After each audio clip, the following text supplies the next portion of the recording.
जिन साथियों क्या पढ़ रहे थे अपने राजस्थान की या भारत की मिट्टी पढ़ रहे थे ना। और भारत की मृदा में हमने कितने प्रकार देख लिए थे? कितने प्रकार पढ़ लिए थे भाई? 3 प्रकार पढ़ लिए थे ना।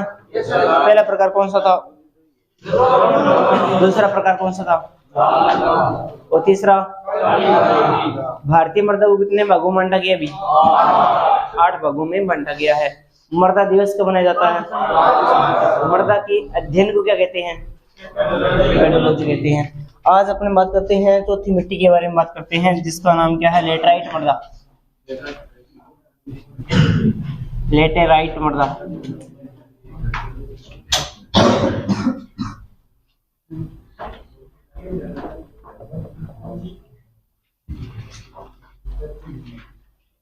देखो भी, यह एक लैटिन भाषा का शब्द है ना।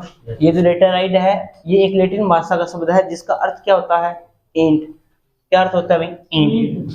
यह एक लैटिन भाषा का शब्द है। यह एक लैटिन भाषा का शब्द है। लैटिन भाषा का शब्द है। और इसका जो अर्थ होता है वो होता है एंट। इसका अर्थ क्या होता है? एंट। इसका प्रयोग कहाँ किया जाएगा भाई? हाँ, इसका अर्थ होता है एंट। और इसका जो प्रयोग किया जाता है, इसका प्रयोग एंट बनाने में किया जाता है। प्रयोग एंट बनाने में किया जाता है। बनाने में किया जाता है। अगर आपको बढ़िया किस्म की ईंट चाहिए ना, बढ़िया किस्म का आप चाहते हो कि मकान बने अपना, तो आपको लेटराइट मृदा ही जरूरत पड़ेगी, ध्यान रखना, ठीक है ना। आजकल तो चिकनी माटी ले आकर मैंने करके हाँ कालती धोलती मिक्स करके सही खेप खाप दे ले जाओ, ठीक है, ये ध्यान रखना। और इसका प्रयोग ईंट बनाने में किया जाता है। और यह मृदा 200 सेमी वर्षा वाले भाग में मिलती है।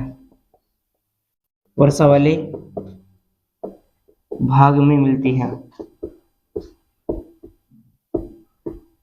और इसकी एक विशेषता भी क्या है कि नमी रहती है। जब तो ये नरम रहती है, जैसे ही नमी खत्म हुई ये क्या हो जाती है? कठोर हो जाती है। यानी नमी खत्म होने के बाद में ये क्या हो जाती है अभी? नमी खत्म होने के बाद यह मृदा कठोर हो जाती है। यह मृदा कठोर हो जाती है। इसलिए फसलों की दृष्टि से यह क्या है? महत्वपूर्ण नहीं है भाई। कठोर हो जाती है इसलिए फसलों की दृष्टि से महत्वपूर्ण नहीं है। इसलिए फसलों की दृष्टि से क्या नहीं है भाई? महत्वपूर्ण नहीं है। महत्वपूर्ण नहीं है। फसलों की दृष्टि से ये महत्वपूर्ण नहीं है, ये आपको ध्यान रखना है।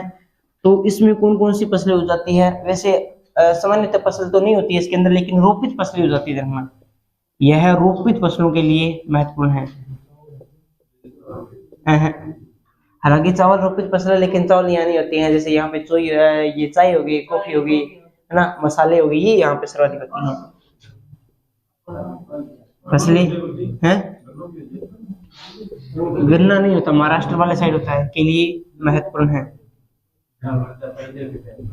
भाई। गन्ना कैसे होगा? यहाँ पे जब पानी लगेगा तो ये कठोर हो जाएगी तो गन्ना तो क्या है? पूरा ऐसा, ये वाली बात है ना। तो यह देखो भी, यह मृदा चाय, कॉफी वह मसालों के लिए महत्वपूर्ण है। मसाले इलायची वगैरह, लौंग वगैरह हो गया ना, मसालों के लिए महत्वपूर्ण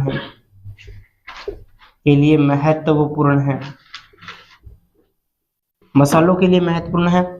अगर हम बात करते हैं कि इसका विस्तार कहाँ है, तो विस्तार कहाँ है भाई इसका?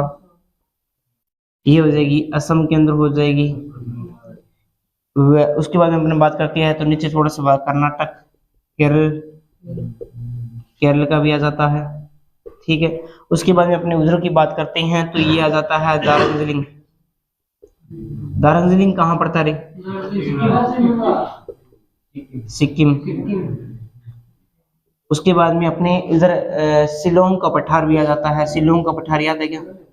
हाँ, शिलोंग का पठार यानी मेघालय वाले भाग के अंदर इसका विस्तार है। उसके बाद में मणिपुर वाले भाग के अंदर भी इसका विस्तार है। उसके बाद में मेघालय हो गया, मिजोरम के अंदर भी इसका विस्तार है। ये आपको ध्यान रखना है। कहाँ होती है?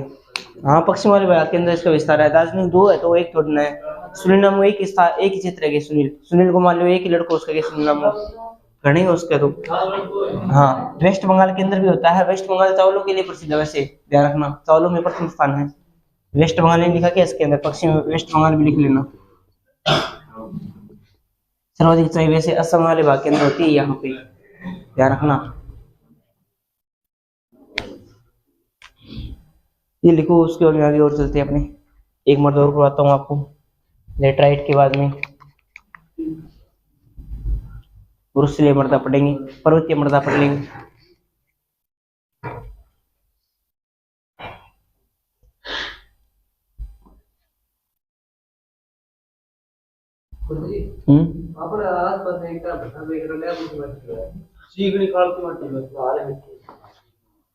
मिक्स करके बना दे, लगभग चिकनी मिट्टी लेके जाओ अभी बढ़ू, मिक्स करके बना के दे दे। और भी थाना ये थोड़ी भी बढ़ जाके ट्रक भर के लेगा। आज थाना बड़े हिंट देसी लोग खुंगर कौन छोड़ा बेली है कहीं अपन नीम लगा देंगे। हाँ, बेली लगा देंगे, नीचे कच्चो कर लेंगे, बाद में फर्श मान देंगे।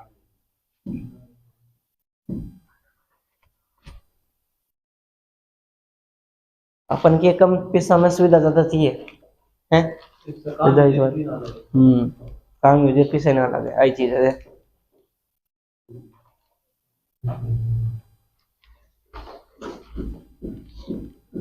दिल्ली को आगे चलते हैं फिर अपने, चले आगे।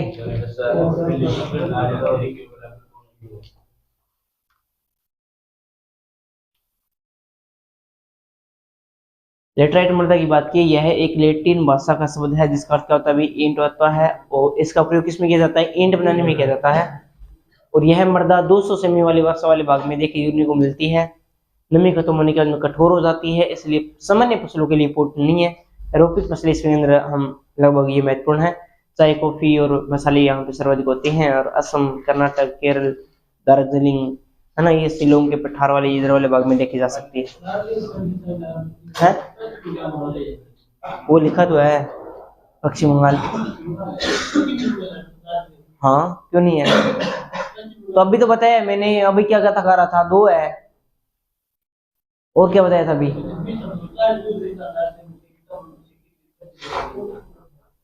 सिक्किम के अंदर भी है, ध्यान रखना, होती है यहाँ पे। पहाड़ी इलाका है यहाँ पे, हिमालय नहीं पड़े क्या थोड़ा सा नीचे वाले भाग के अंदर जहाँ पे खत्म होता है ना, वहाँ पे मैदानी भाग के आसपास वाले में वहाँ होती है।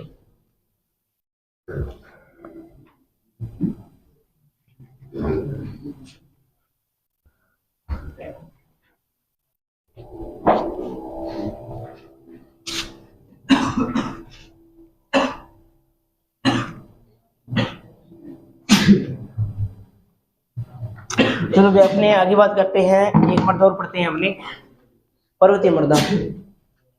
ये आपको ध्यान रखनी है, पर्वतीय मर्दा। पर्वतीय मर्दा देखो नाम से ही पता चल रहा है ना, पर्वतीय मर्दा कहाँ पे मिलेगी भाई? हाँ, यह मुख्य रूप से, यह जो मुख्य रूप से कहाँ मिलती है? मुख्य रूप से पर्वत वाले भाग में मिलती है, पर्वत वाले भाग में मिलती है। यह मुख्य रूप से पर्वत वाले भाग में मिलती है, ध्यान रखना। इसके बाद में और अगर हम बात करें इसके बारे में, तो यह मृदा ऊंचाई पर स्थित होने के कारण, ऊंचाई पर स्थित होने के कारण,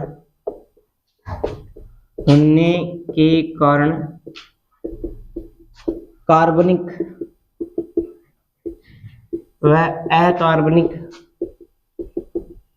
पदार्थों का अपघटन नहीं हो पाता भाई। क्यों नहीं हो पाता? बताता हूँ। कार्बनिक व अकार्बनिक तत्वों का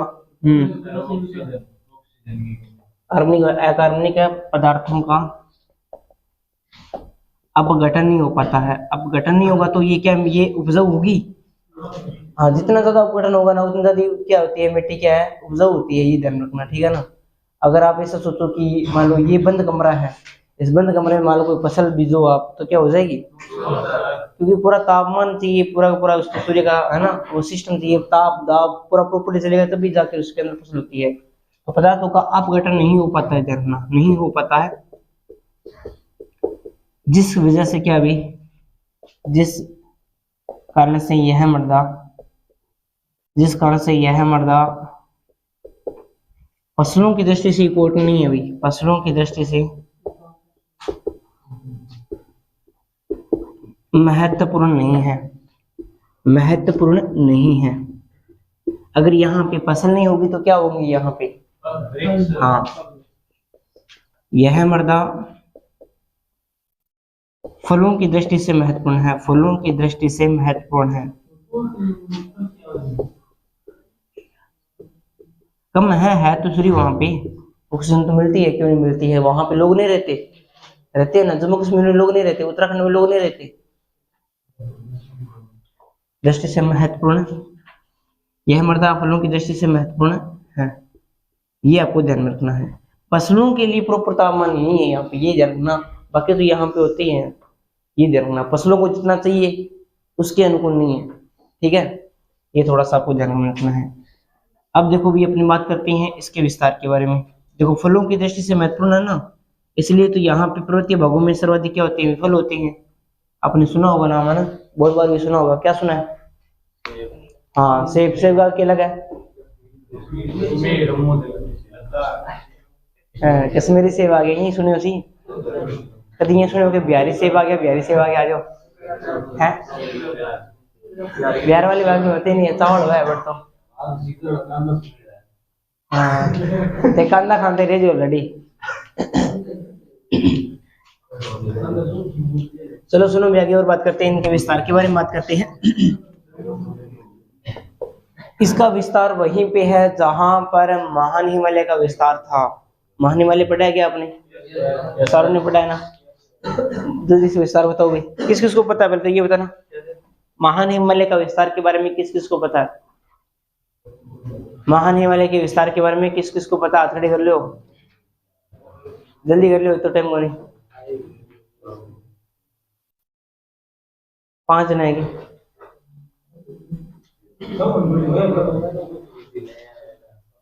ठीक है, विस्तार बता भाई, हाँ तो बता विस्तार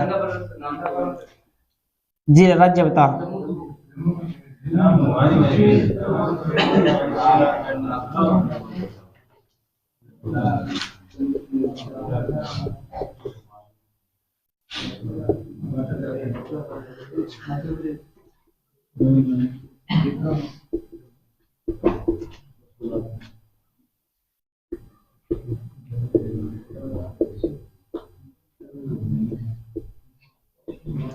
इतना के अंदर इसका विस्तार है, ये आपको ध्यान रखना है। लद्दाख, उत्तराखंड, हिमाचल प्रदेश, सिक्किम, अरुणाचल प्रदेश के वाले लगभग जहां पे पर्वत यानी जहां पर महान हिमालय का विस्तार है वहां पे ये मृदा मिलेगी ही मिलेगी 100%, ठीक है।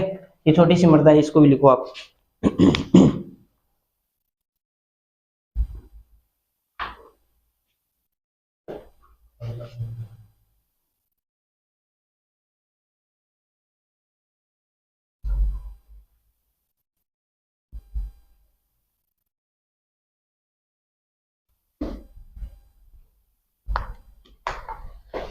चले आगे,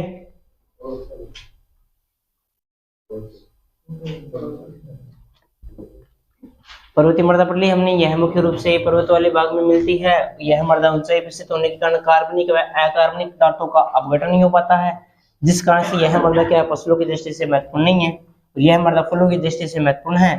और जम्मू कश्मीर, लद्दाख, उत्तराखंड, हिमाचल प्रदेश, सिक्किम और अरुणाचल प्रदेश के अंदर इनका विस्तार है। ये बात आपको ध्यान में रखनी है।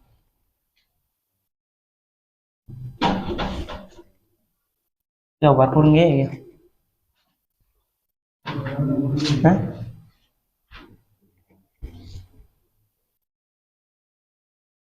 अब देखो अपने एक और मृदा पढ़ते हैं जिसका नाम क्या है, रेतीली मृदा। रेतीली मृदा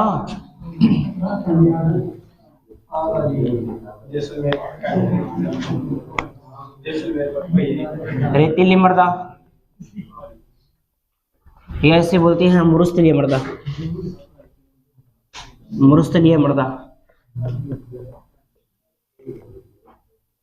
इसे ऐसे क्या बोलते हैं, या तो बोलते हैं रेतीली मृदा बोलते हैं, या फिर बोलते हैं इसे मरुस्थलीय मृदा बोलते हैं। क्या हो गया? हाँ, बलुई मृदा इसी को बोलते हैं, ध्यान रखना, तीसरा नाम है इसका। ठीक है, अब आपको ये ध्यान रखना है कि रेतीली मृदा का विस्तार कहाँ पे है। अभी पहले तो ये बताओ, पहले तो अपने ये बात करते हैं कि रेतीली मृदा, इसका देखो पहले वो डिस्कस करते हैं। अच्छा पहले तो देखो भी, इस मृदा में नमी रोकने की क्षमता कम होती है, अधिक होती है? क्षमता कम होती है, कम होती है। और उसके बाद में आपको ध्यान रखना है कि इस मृदा में अवशोषण क्षमता अधिक होती है। इस मृदा में अवशोषण क्षमता अधिक होती है। अच्छा, ये बताओ कि ये नमी रोकने की क्षमता और ये अवशोषण क्षमता, दोनों में अंतर समझ गए क्या? सारे समझ गए? अवशोषण क्षमता क्या होती है? 100 गुना ना।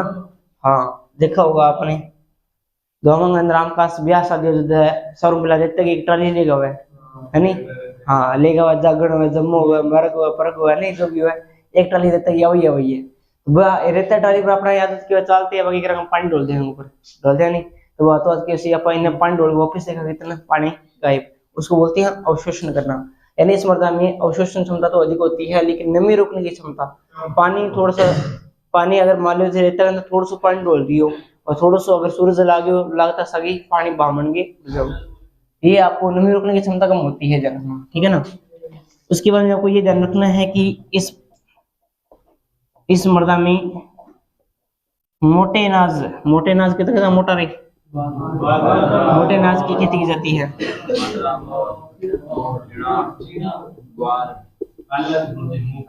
हाँ, मोटे अनाज की जाती है, मूंग वगैरह भी यहाँ पे होती है, ध्यान रखना। और अगर हम बात करते हैं रेतीली मृदा की, रेतीली मृदा का जो विस्तार है, जहां पर मरुस्थल का मैंने विस्तार बताया था, 4 राज्य याद आ रहे हैं क्या? पहले का नाम गुजरात, राजस्थान, पंजाब और हरियाणा। यहाँ पर इसका विस्तार है वो सर्वाधिक है। इतना सही बात आपको रेतीली मृदा में ध्यान रखनी है। अब लवणीय मृदा और एक पीट मृदा दो ही बची है ना अपनी, कितनी होगी? क्या हो गया? हाँ, तो 6 तो करवा दी, 6 करवा दी, 2 ही बची है, एक दलदल बची है और एक वो अपनी लवणीय मृदा बची है। लिखो भाई, जल्दी लिखो।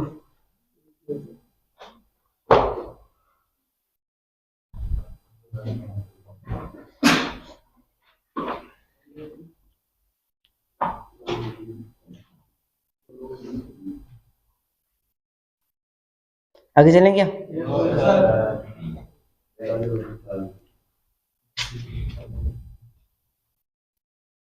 हाँ, अब देखो भी अपनी और बात करते हैं, लवणीय मृदा की बात करते हैं। लवणीय मृदा,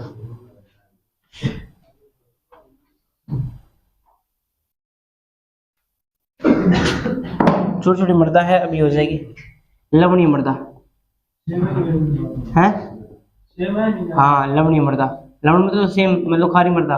लवणीय मृदा की बात करेंगे, या फिर अपने इसको क्या बोलते हैं, इसे रेहे मृदा भी बोलते हैं, या फिर इसे कसर मृदा भी बोलते हैं।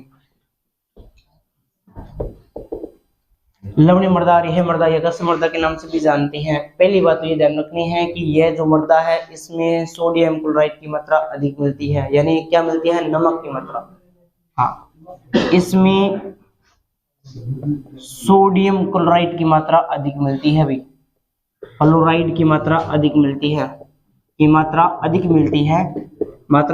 मिलती है। सोडियम क्लोराइड की मात्रा है वो अधिक मिलती है। और ये जो लवणीय मृदा है, यह उन क्षेत्रों में मिलती है, उन क्षेत्रों में मिलती है जहां वाष्पीकरण समझते हो क्या? वाष्पीकरण की मात्रा अधिक होती है, की मात्रा अधिक होती है, वाष्पीकरण की मात्रा अधिक होती है।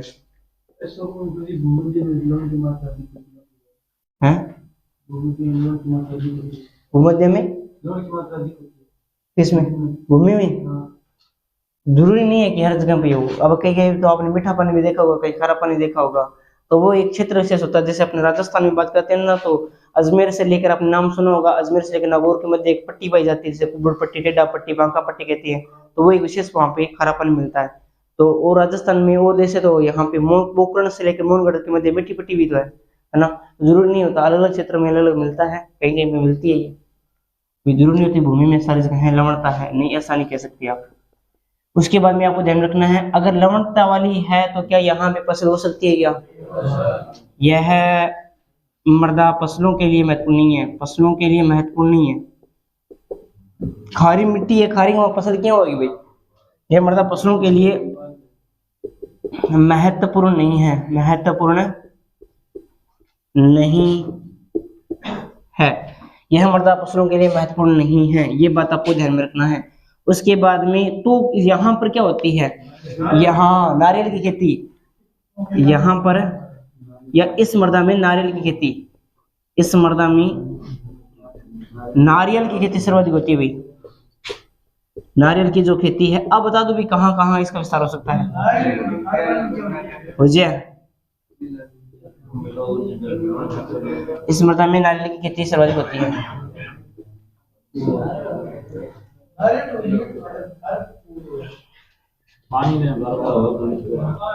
पानी की अनुकूल स्थिति बता रहा हूँ वहां की। मिट्टो किया पूछ रहा है, तू मिट्टो किया है खारा पानी में भी उनको लॉजिक थोड़ी हो गई। अब तो कुछ गुरुजी गन्नो मिट्टो किया हुआ है, तुम्हारी माँ बड़े हो गए, वो कोई प्रश्न थोड़ी है भाई। इस मृदा में नारियल की खेती सर्वाधिक होती है, ध्यान रखना, ठीक है ना। अब अपन बात करते हैं तो इसका विस्तार के बारे में बात करते हैं। विस्तार, हाँ विस्तार देखो भी, इसका विस्तार के बारे में बात करते हैं तो गोवा हो गया, गुजरात हो गया, जहाँ पे तटीय प्रदेश होगा ना वहां पे मिलती है। महाराष्ट्र के थोड़ा बहुत, महाराष्ट्र वाले तट के अंदर भी मिल जाती है, तमिलनाडु वाले भाग के अंदर भी मिलती है ये, हाँ बिल्कुल, केरला वाले तट के अंदर भी बिल्कुल मिलती है। जो तटीय जो प्रदेश है वहां पे लगभग मिलेगी, ठीक है। गोवा, गुजरात, महाराष्ट्र, तमिलनाडु, केरल, ये जो वहाँ पे जो तटीय प्रदेश है वहां पर ये मृदा मिलती है, क्योंकि तट के पास में समुद्र है, समुद्र का खारा पानी लगता है, इस वजह से तट के आसपास वालों को ये लवणीय मृदा देखी जा सकती है।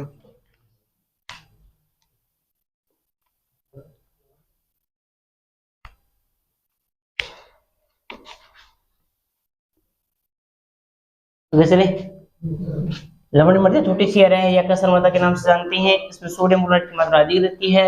ये उन क्षेत्रों में मिलती है जहां पर वर्षा वाष्पीकरण की मात्रा अधिक मिलती है। तटीय क्षेत्र जहां पे पानी अधिक होगा तो वहां पे ताप, समुद्र का वो पानी लगे, सूर्य का ताप लगेगा और वाष्पीकरण होने के बाद में धीरे धीरे पानी के ऊपर उठेगा। उठने के बाद में फिर आपका क्या हो जाएगा भाई, वाष्पीकरण की प्रक्रिया चलती रहेगी। और यहाँ यह मृदा फसलों के लिए महत्वपूर्ण नहीं है, तो यहाँ पे क्या होती है, नारियल की खेती होती है। और विस्तार पूछे तो गोवा, गुजरात, महाराष्ट्र, तमिलनाडु और केरल के अंदर। अब देखो अपनी लास्ट मृदा पढ़ते हैं, जिसका नाम क्या है, दलदली मृदा, पीट मृदा। बिल्कुल छोटी सी मृदा है, कंप्लीट करेंगे अपने आज। हाँ बिल्कुल छोटी सी है, दलदली मृदा बोल दो। इस इंक पड़ी सर को नहीं है क्या, देखना इसमें है क्या, बहुत बड़ी लेगा यार, मार्कर में डाल, इसमें डाल। देखो भी अपन बात करते हैं दलदली मृदा, दलदली मृदा, या फिर हम बात करते हैं इसको क्या बोलते हैं, पीट मृदा भी बोलते हैं। दलदली मृदा ये कहाँ मिल सकती है भाई, कहाँ मिलती है, बिल्कुल। दलदल क्षेत्र कहाँ होता है, कहाँ बनता है, आपको पता ही है। नदियों द्वारा लाए गए अवसाद को जब समुद्र में गिराने से पहले जब जहाँ पे क्या बनता है, डेल्टा बनता है, अवसाद जमा होती है, वहां पर ये मृदा मिलती है, दलदली मृदा मिलती है, ध्यान रखना। तो दलदल के अंदर फसल होती है क्या, छोटी सी मृदा कोई विशेषता नहीं है। पहली बात आपको ये ध्यान रखनी है कि यह मृदा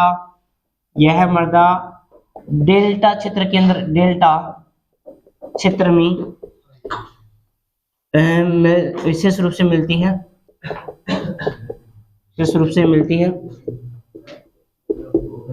डेल्टा क्षेत्र के अंदर विशेष रूप से मिलती है। डेल्टा के बारे में बता दें, डेल्टा समझ में आ गया क्या सारा, है ना। उसके बाद में दलदल होने के कारण, दलदली होने के कारण फसलों की दृष्टि से महत्वपूर्ण नहीं है, फसलों की दृष्टि से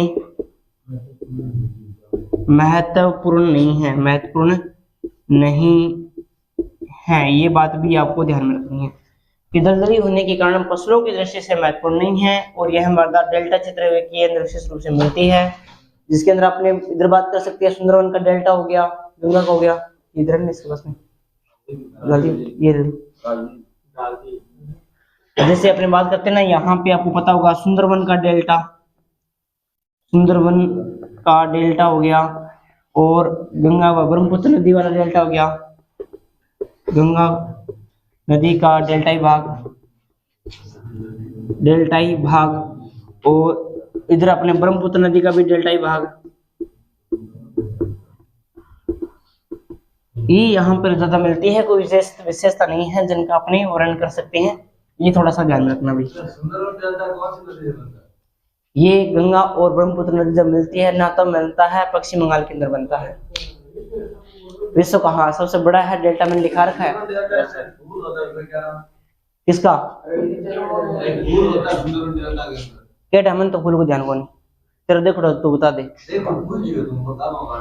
हाँ तो कोई देख रहा बता दे, मैं तो कोई फूल देखो बेटे है क्या है। हाँ तो फिर क्या है, तो मैंने क्या जवाब दिया, तो फूल देखो तो फिर आगे मैं बैठा है। तेरे को कौन पूछा पेपर का फूल है कौन बैठा है, जो पढ़ाना रही वो पढ़ ले, वो काम हो रहा है। अरे तो फूल को नाम कौन पूछा यार, तने कह तो दियो, बड़ा फूल को नाम पूछा, आरएस को पेपर देख ले आते हैं, अगर फूल को नाम पूछ लो तो मैंने बता देगी फूल को नाम पूछ लो है।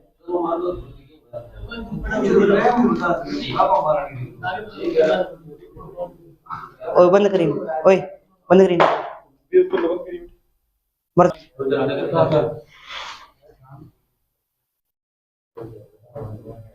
जल्दी तौर अपने फिर मैप पे करते हैं। चलो अपने मैप पे करते हैं मिट्टियां, उसके बाद में फिर अपने एक नया टॉपिक पढ़ेंगे भी।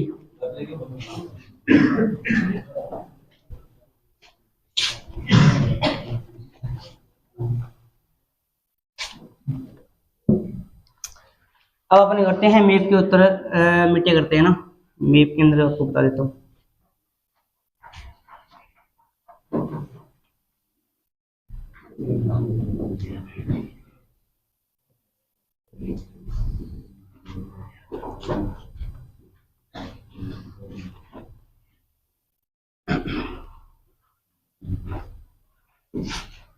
देखो भाई अपने बात करेंगे, सबसे पहले हमने कौन सी मृदा पढ़ के आए हैं, जालोड़ मृदा। जालोड़ मृदा के बारे में मैंने आपको बताया था कि जालोड़ मृदा का जो विस्तार है वो नदियों द्वारा लाई गई और साध के निरंतर जमा होने से इसका क्या होता है भी, निर्माण होता है।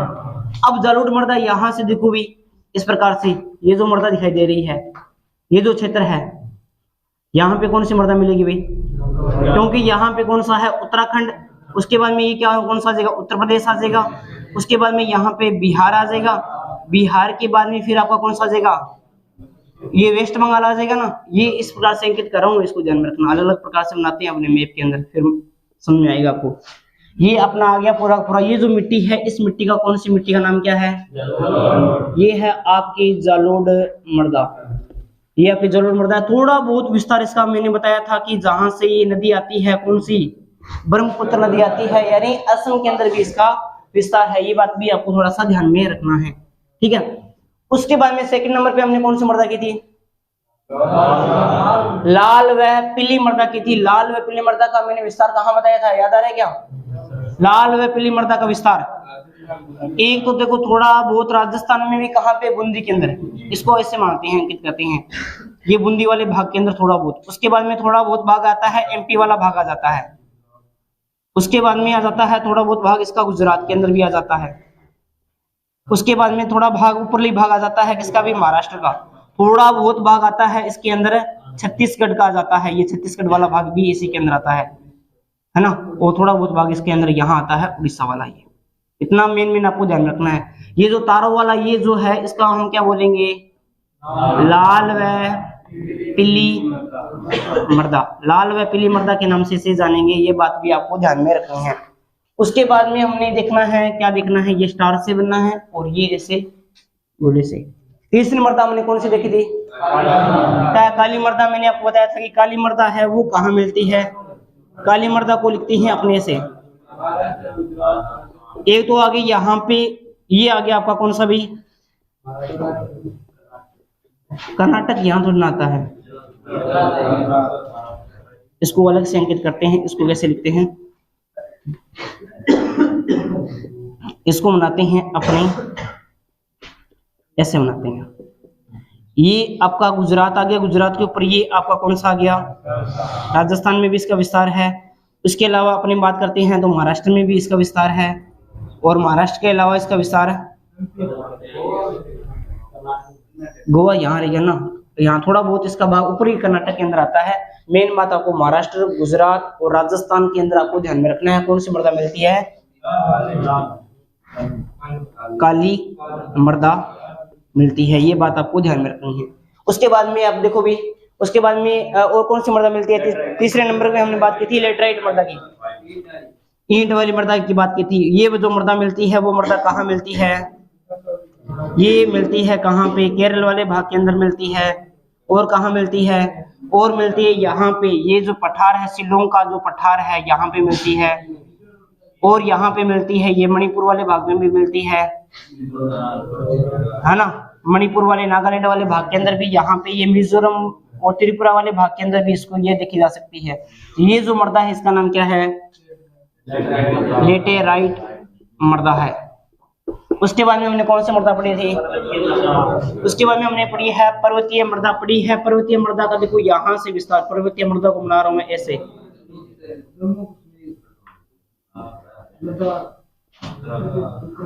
उत्तराखंड के बाद में आ जाती है, थोड़ा आगे चलती है ये हिमाचल प्रदेश, उत्तराखंड, फिर यहाँ पे आ जाती है सिक्किम वाले भाग में, और यहाँ पे आ जाती है अरुणाचल प्रदेश वाले भाग में। इसको क्या बोलेंगे, अपनी पर्वतीय मृदा बोलेंगे। उसके बाद में अपनी बात की थी रेतीली मृदा की बात की, तो रेतीली मृदा को हमने यहाँ पे इस प्रकार से देखा था,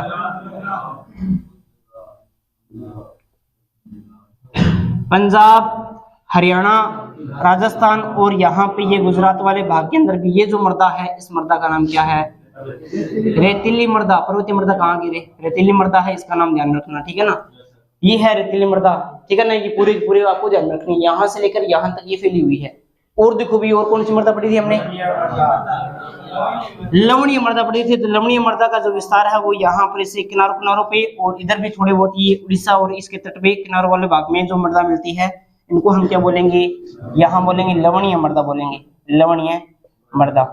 और एक यहाँ पे जो यहाँ वाले भाग के अंदर जो डेल्टा बनाती है, इस प्रकार से जो डेल्टा बनता है, तो यहाँ पे जो मृदा बनेगी इसको हम क्या बोलेंगे, दलदली मृदा बोलेंगे, दलदली मृदा बोलेंगे। ये आपको ध्यान रखना है यहाँ पे, इस प्रकार से। ज्यादा नहीं है, कुछ भी नहीं। एक बार हल्का सा मैप में देखोगे और वापस से जिले भरोगे ना, राज्य भरोगे आप, तो याद रह जाएगी, कोई दिक्कत वाली बात ही नहीं है, ठीक है ना। प्रयास करना याद करने का, याद रह जाएगी, कोई दिक्कत वाली बात नहीं है। एक दो बार पढ़ोगे ना, मिट्टी में इतने प्रश्न आता है, कौन सी मृदा कहाँ पे है, कौन सा प्रकार है, कौन सा प्रकार नहीं है। कौन सी, ये वाली, हाँ बिल्कुल। ये देखो आपने पता ना, केरल के अंदर, केरल वाले भाग के अंदर ऊपर वाले जो तटीय सीमा है ना, यहाँ पे केरल और इधर वाले भाग के अंदर भी होती है, और असम वाले भाग के अंदर भी होती है। और उसके अलावा ये जो मैंने आपको बता रखे, बाकी लिखवा रखा है मैंने, यहाँ पे प्रॉपर्ली बन नहीं रहा है क्योंकि ज्यादा मिट्टी होगी, इस वजह से बन नहीं रहा है ना। ये थोड़ा सा आपको ध्यान रखना है, हल्का सा बताया ताकि आपको थोड़ा बहुत याद रह जाए, ठीक है। ये अपना मिट्टी का चैप्टर कंप्लीट हो गया पूरा का पूरा। फिर भी कोई दिक्कत हो तो पूछ लेना, ठीक है। और पीछे जितने भी टॉपिक हुए अपने, भौतिक प्रदेश हो गया, सामान्य परिचय, अक्षांश, देशांतर, विस्तृति, विस्तार, या जो भी हो, है ना, नदियां, झीलें और मिट्टियां, ये सारे कंप्लीट हो चुके हैं। इनमें से कोई दिक्कत हो तो आप कल ही पूरे से पूछ लेना, इन सभी का आप रखेंगे, इसमें का टेस्ट भी रखेंगे, ठीक है। कल अपने एक नया टॉपिक पढ़ेंगे, भारत में कृषि पढ़ेंगे, 2 दिनों का वो टॉपिक है, वो भी हमने कंप्लीट कर लेंगे। अब छोटे छोटे टॉपिक बचे हुए हैं, लगभग 10 या 15 दिनों में अपनी ज्योग्राफी कंप्लीट हो जाएगी। सुबह वाली क्लास में अलग हिस्ट्री चालू कर देंगे और वो अपनी पॉलिटिकल वहाँ चलती रहेगी। बाकी अपनी करेंगे, कल करेंगे।